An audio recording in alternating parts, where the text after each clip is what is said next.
अध्याय 9 विशेषण। पढ़िए और समझिए। मीठा सेब, खट्टा नींबू, 6 केले, गरम चाय।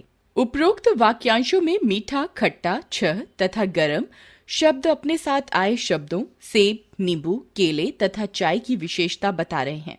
विशेषता बताने वाले ये शब्द मीठा, खट्टा, 6, गरम विशेषण हैं।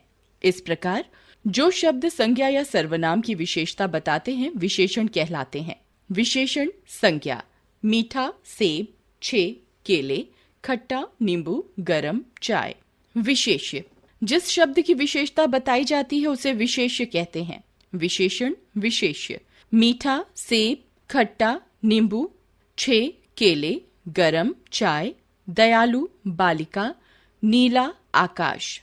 विशेषण के भेद: विशेषण मुख्यतः 5 प्रकार के होते हैं: गुणवाचक विशेषण, परिमाणवाचक विशेषण, संख्यावाचक विशेषण, संकेतवाचक विशेषण, व्यक्तिवाचक विशेषण।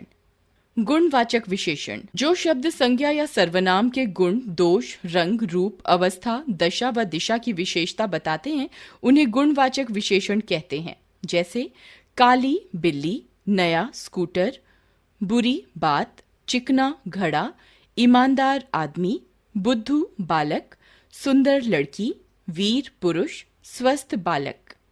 अन्य उदाहरण: दयालु उदार, शिष्ट कायर, निर्दयी काली, पीला छोटा बड़ा, बीमार, ठंडा गरम, पूर्वी पश्चिमी, नया पुराना, युवा, बुद्धू खट्टा मीठा, कोमल कठोर आदि।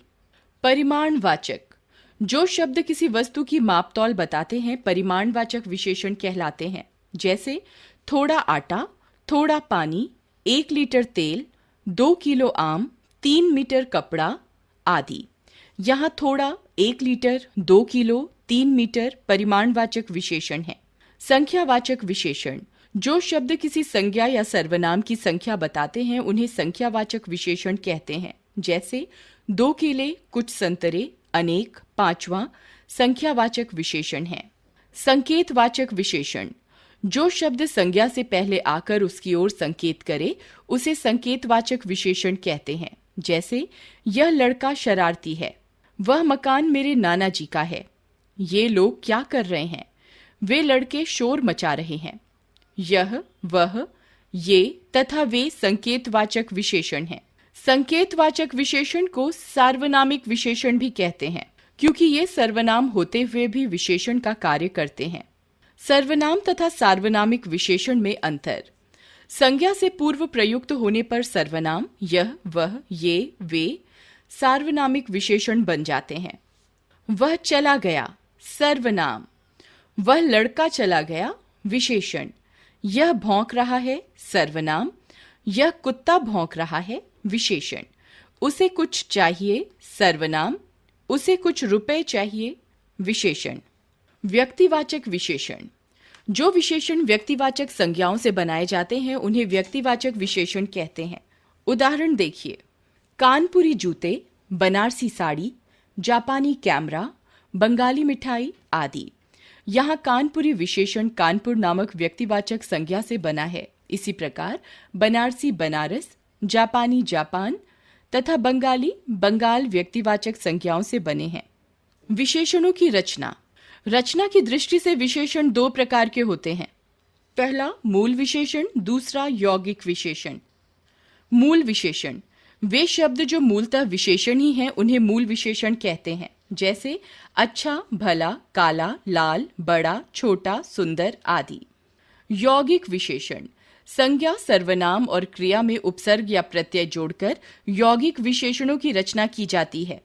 जैसे रोग जमा ई बराबर रोगी, पाप जमा ई बराबर पापी, बल जमा वान बराबर बलवान, ज्ञान जमा वान बराबर ज्ञानवान आदि।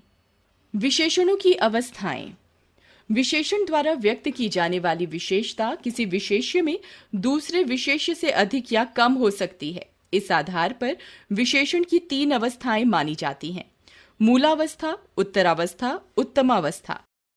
मूलावस्था: यह विशेषण का मूल रूप होता है। इसमें विशेष्य की किसी से तुलना नहीं की जाती।